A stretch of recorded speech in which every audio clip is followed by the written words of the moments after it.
9월 19일 화요일 황장수 뉴스 브리핑 시작하겠습니다. 오늘 저녁 7시 반에 저희 연구소에서 오프 더 톡 강연회가 있습니다. 1부 안보 문제, 2부 의료보험 이 전명급여에 대해서 토론하도록 하겠습니다. 회원분들에 한해서 참여할 수 있으니 많은 참석을 부탁드립니다. 저희 뉴스 브리핑은 회원들이 자발적으로 낸 회비에 의해서 운영되고 있습니다. 자, 이 뉴스 브리핑에 대해서 이런저런 주문을 하는 분이 많습니다.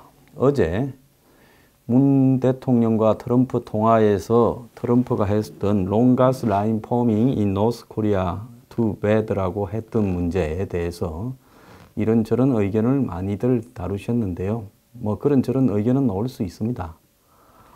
그런데 이 오만 것을 다 보수적으로 해석하는 분들 중에 굳이 이 문제를 문재인 대통령에게 유리하게 해석하려고 하는 분들이 있다라는 것은 좀 이해하기가 어렵고요.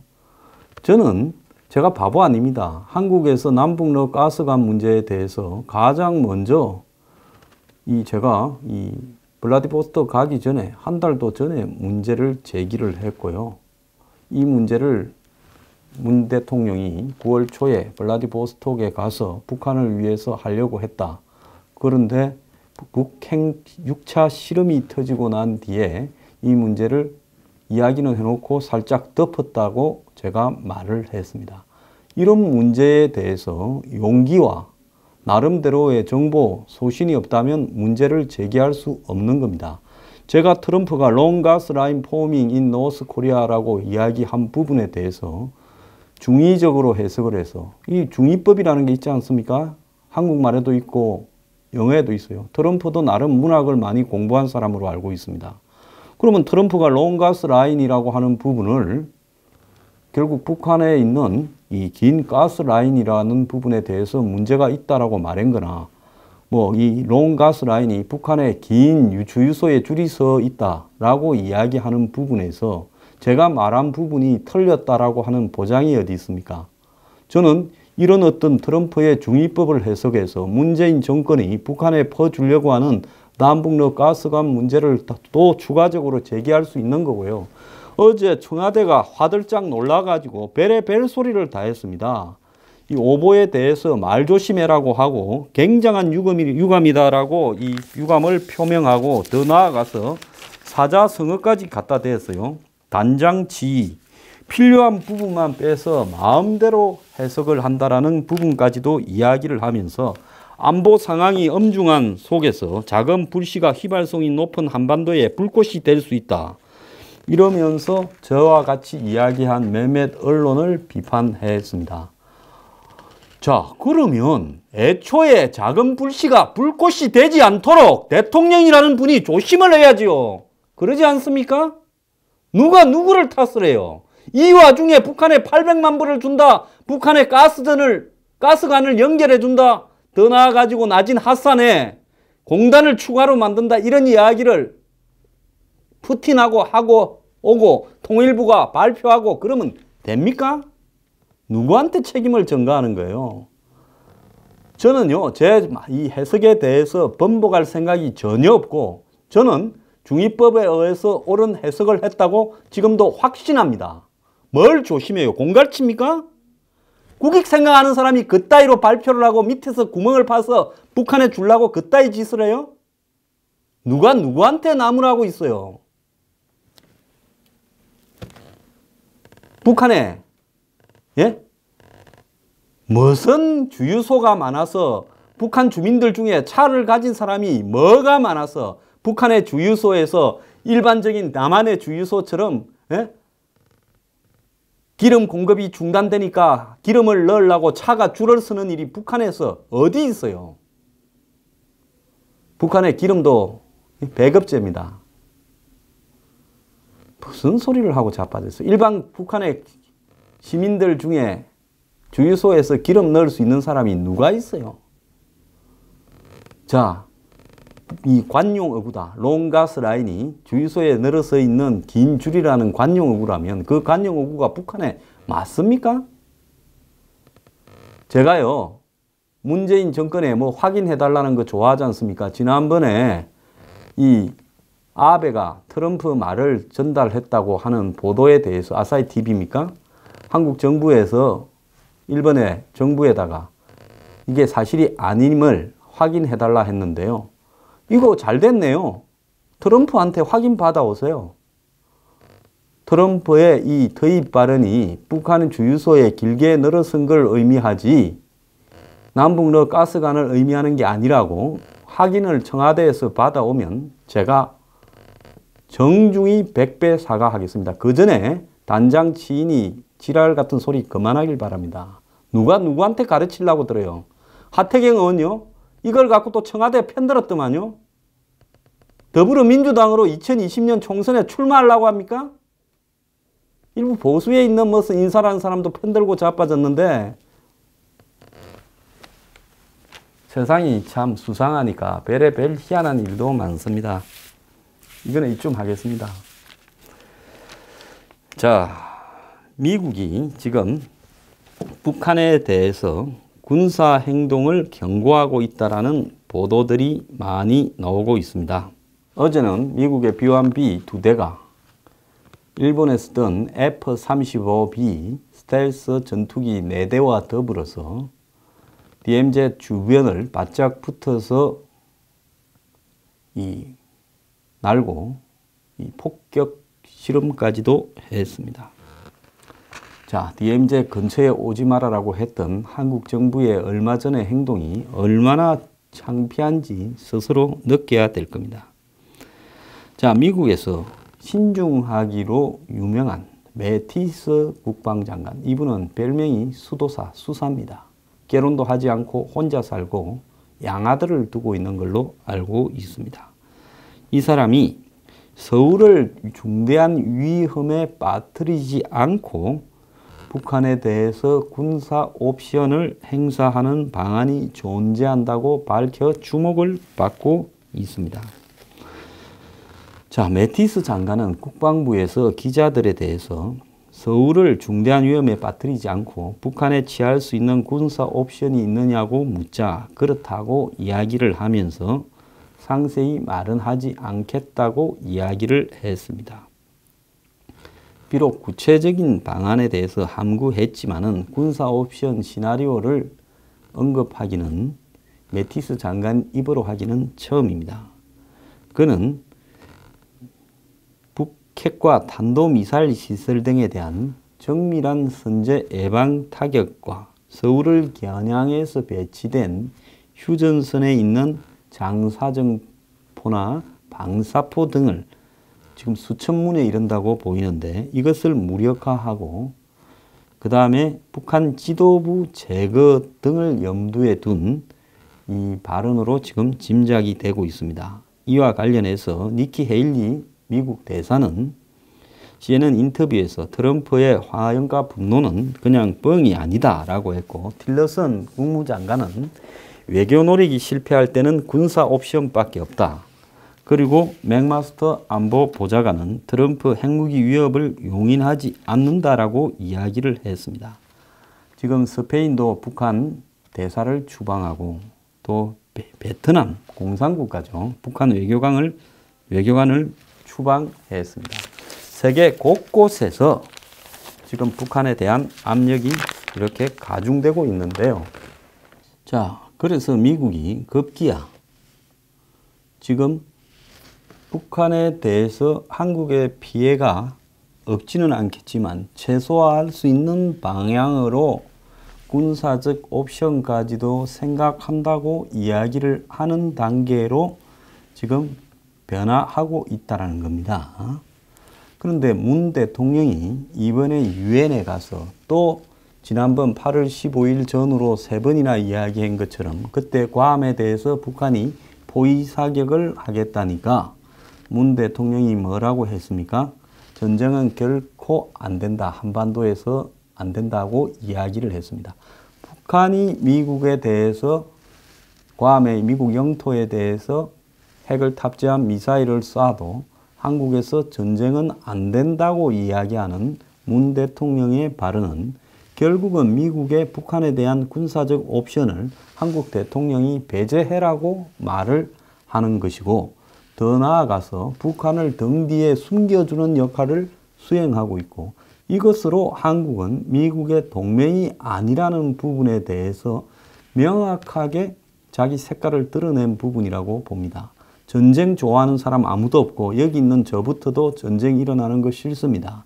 하지만은 우리의 뜻과 다르게 전쟁을 갖다가 가지고 협박하는 사람에게 굴복한다고 해서 전쟁을 피할 수 있는 게 아니라 전쟁도 불사하면서 가보자고 해야 전쟁이 피해지는 것이라고 저는 생각을 합니다. 자, 이런 상황 속에서 문 대통령이 이번에 유엔에 가서 또다시 제2의 베를린 선언 같은 부분을 유엔 기조연설에서 트럼프 다음에 연설을 하는데 한반도 평화를 이야기하고 대화로 해결하고 전쟁은 반대한다고 말하는 순간에 감당 불가능한 일이 벌어질 것이고, 문 대통령과 한국 정부는 이 북핵에 대한 이 제재, 한마디로 억제 국면에서 자동적으로 배제되는 코리안 패싱이 일어날 수밖에 없다는 겁니다. 이번에도 대화와 평화와 전쟁 반대를 말할 거라는 이야기가 파다하고, 제가 어제도 그 부분을 다루었죠. 또 베를린 선언 비슷한 평화협정 이야기를 한다면 저는 문 대통령은 한국의 대통령으로서 자격이 없는 사람이라고 생각을 합니다. 자, 문 대통령 전쟁 불사를 외치고 군사적 행동을 고려하고 군사적 이 옵션들을 다양하게 검토하고 있는 미국 앞에서 전쟁 반대를 외치면서 김을 빼면서 북한의 보호자를 자처하려고 해서는 안 된다는 것을 문 대통령은 알아야 됩니다. 왜? 문 대통령은 CNN 인터뷰에서 북핵은 자유용이라고 말하는 순간에 솔직히 말하면 저는 대한민국 대통령으로서 할 수 있는 말의 범주를 넘어서 버렸다고 생각을 합니다. 야당이나 많은 사람들은 문 대통령에 대해서 이 전술핵 재배치를 갖다가 인정하지 않는다, 즉 재배치하지 않겠다라고 말한 부분만 주목했지만은 저는 그 발언보다 더욱 중요하고 심각한 문제는 문 대통령의 북한의 핵은 자유용이라는 발언이라고 봅니다. 미국 의회 조사국이요, 지금 한국에 배치 가능한 이 핵무기가 B-61 계열 투하용 핵폭탄이 유일하다고 밝혔습니다. 제가 작년부터 전술핵 재배치 이야기가 나올 때 한국에 쓸 수 있는 전술핵이 거의 없다라고 제가 미국 쪽의 지인들한테 알아보니까 그렇게 말을 하더라고 여러 차례 말을 했습니다. 그런데 미국 의회 조사국이 이렇게 내놓은 자료에 따르면 의회 조사국은 CRS라고 해서 굉장히 광범위한 미국 행정부 내부에 대한 이 자료 조사를 하는 기관입니다. 미국의 비축분 가운데 한반도에 배치할 수 있는 유일한 핵탄두 무기는 B-61이다. 이렇게 말을 했고요. 미국의 통제 아래 한반도에 핵폭탄을 재배치하려면 폭탄을 저장할 기반 시설을 다시 지어야 되고 핵무기 유지와 핵 임무 수행을 하는 비행기 운용을 책임진 인력을 인정하고 훈련시켜야 된다라고 말을 했습니다. 그러니까 B-61 핵이 다시 들어올라 하면 B-61용 탄약고가 별도로 지어져야 되는데 그것은 일반적인 탄약고하고는 차원이 다른 문제입니다. 저는 군대에 있을 때 탄약사령부에 있었어요. 이 탄약고들이 어떻게 관리되는가 하는 부분에 대해서 좀 지켜본 바가 있습니다. 그래서 이 핵무기를 담당하는 탄약고는 지하에 엄청난 벙커 시설로 엄밀하게 지어야 되고요. 또 어느 것이 그 탄약고인지 판단할 수 없도록 유사한 탄약고를 몇 개 더 지어야 될 거라고 보고 있고, 이걸 갖다가 실제로 비행기에 실어서 투하할 비행단을 갖다가 별도로 운영하는데, 이 비행단은 핵무기를 취급할 수 있는 인가증을 가지고 또 거기에 따른 특수한 훈련을 받은 팀이 배치되어야 된다는 겁니다.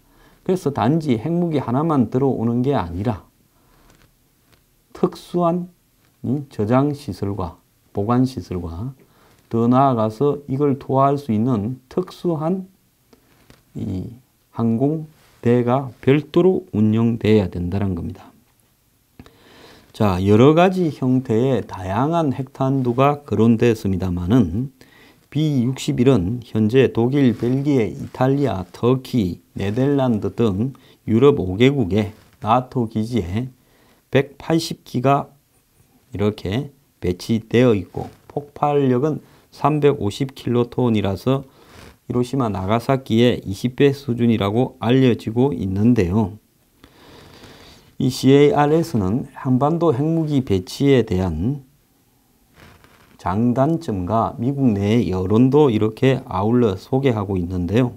핵무기 재배치를 지지하는 사람은 이 핵무기 존재 자체가 북한에 대해서 강력한 전쟁 억제 메시지를 보내고, 한국에는 미국의 방위에 대한 굳건한 약속을 입증하고 북한의 공격에 대해서 빠른 핵 대응을 할 수 있는 거고, 핵무기의 이 북한 공격에 빠르게 대응할 수 있는 그런 어떤 이런 북한과의 협상 카드에서 유리하게 작용할 수 있다, 이렇게 이야기를 했고, 재배치를 반대하는 쪽에서는 핵무기가 북한의 표적이 되고 위기 상황에서 조기 선제 공격을 유발할 수 있고, 미국에 있는 핵무기로도 억제력이 충분한데 재배치 시설을 지으면 비용이 들고 또 재래식 군사력이 손상될 수 있다. 왜? 핵무기에 의존하게 되면서 재래식 무기의 가치를 평가절하하게 된다는 거죠.